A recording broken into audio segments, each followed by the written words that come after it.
Mes chers amis, ravi de vous retrouver après un petit délai d'absence durant ces vacances d'été sur cette chaîne YouTube.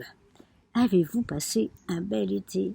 Avez-vous profité de la mer, de la montagne, de vos amis, de la famille? C'est indispensable. Voilà, aujourd'hui je vais vous parler du conditionnement. Nous sommes tous conditionnés depuis notre enfance. Donc comment sortir de ce conditionnement pour avoir les idées claires, les idées justes, surtout avec un printemps et un hiver qui s'annonce épique, d'après les peu d'annonces que l'on nous envoie. Donc conditionné par la peur ou conditionné par l'amour. Voilà, c'est ça la vérité en ce moment. Soyez vous-même, soyez dans cette réflexion, soyez dans la recherche des informations. Ne vous laissez pas avoir par tous ces merdias. Voilà, soyez vraiment ancrés en vous-même. En tout cas, belle écoute et je vous retrouve très bientôt. Et surtout, belle reprise à vous. C'est quoi le conditionnement? Alors, le conditionnement est un processus inconscient. Et qui dit inconscient, dit difficile à prendre conscience et surtout à changer. Pour se rééduquer, il est important déjà de prendre le temps de réfléchir à ce que on estime bénéfique et non bénéfique pour soi dans l'éducation qu'on a reçue. Les exemples les plus évidents du conditionnement sont nos parents et leur éducation, l'école et ses méthodes, les amis, la famille, bref, l'entourage ou plus largement les gens que l'on fréquente très régulièrement. Les communautés sportives, religieuses, le pays, la culture, la mentalité, les mœurs et traditions. Bref, tout ce qu'on a rencontré dans notre vie de façon répétée et régulière. Un enfant qui est né est une page blanche. Il ne sait rien. Sa seule chance de se construire est de copier un modèle, un exemple. Les premières personnes que l'on copie sont les parents. Et de leur côté, une des choses primordiales qu'ils ont à faire est de tout apprendre à leur bébé, qui ne sait encore rien. La copie, le mimétisme sont des choses naturelles quand on n'a aucune connaissance. C'est une des clés de l'apprentissage. Regarder les autres et le faire à son tour.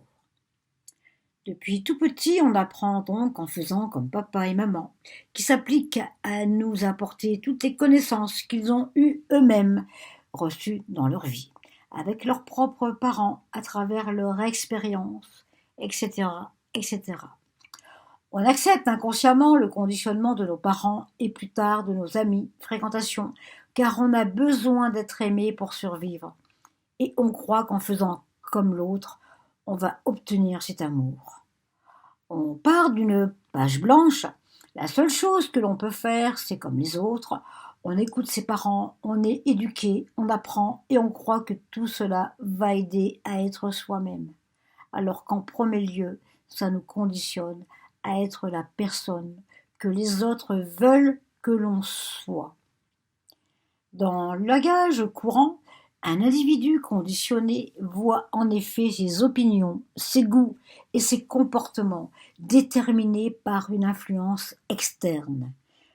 L'homme conditionné est manipulé par la société de consommation, le gouvernement, les médias, qui font de lui un homme asservi.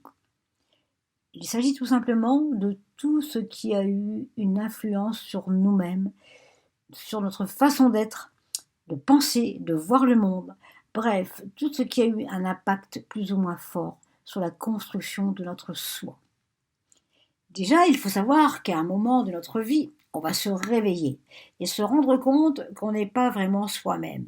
On est conditionné depuis plusieurs années à être la personne que les autres veulent qu'on soit. Ce réveil n'a pas d'âge. On ne prend pas conscience des mêmes choses en même temps. Les dirigeants assoiffés de pouvoir utilisent la peur comme outil de soumission. Ça a été vrai dans tous les pays du monde et c'est encore plus vrai aujourd'hui, surtout depuis 4 ans. Ils veulent encore nous en mettre une couche avec le singe. Vous n'avez qu'à lire les journaux pour vous en rendre compte. Savoir faire peur au monde est le point de départ de ceux qui ont comme objectif de tout contrôler. Et quand la peur est installée profondément dans la tête de chacun, les tyrans peuvent régner. Faire peur au monde est devenu plus qu'un slogan. C'est maintenant un gros outil de communication qui sert à faire gagner une élection, à vendre de la salade ou d'une assurance vie. Les spécialistes en communication savent vendre n'importe quoi en distillant un frisson de peur dans leur message. Car l'être humain a du mal à contrôler ses peurs et se soumet plus rapidement quand il est effrayé. Les annonces répétées font appel à l'émotionnel plutôt qu'à la réflexion. Faire appel à l'émotionnel est une technique classique pour court-circuiter l'analyse rationnelle et donc le sens critique des individus. De plus, l'utilisation du registre émotionnel permet d'ouvrir la porte d'accès à l'inconscient pour y implanter des idées, des désirs, des peurs, des pulsions ou des comportements. Maintenir le public dans l'ignorance et la bêtise. Faire en sorte que son public soit incapable de comprendre les technologies et les méthodes utilisées pour son contrôle et son esclavage. Un exemple tout simple. En 2021, je crois, voilà, une loi était passée, interdit de boire son café debout, mais on peut le boire assis. Si ça, c'est pas un foutage de gueule, c'est un tube de vaseline qu'il vous faut alors, hein. Sortez de votre conditionnement et vous vous apercevrez que vous êtes puissant. Écoutez votre cœur et ne faites pas bêtement ce que l'on vous demande. Vous verrez des effets positifs sur vous. En 1826, Étienne de la Boétie écrivait La servitude volontaire. Rien n'a changé. Renseignez-vous, informez-vous. Il n'y aurait pas de complotistes s'il n'y avait pas de comploteurs. Et pour terminer, je vous dirai qu'aucun gouvernement nous veut du bien.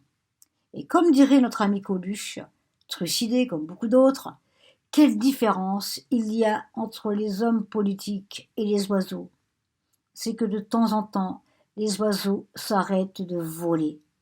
Et une petite dernière, pour vous dire qu'ils mangent tous et toutes au même râtelier. Bon, Coluche disait aussi, si voter changerait quelque chose, il y a longtemps que ce serait interdit. À méditer pour ouvrir vos consciences à l'amour et non à la peur. Réveillez-vous, il est grand temps. À très bientôt mes amis.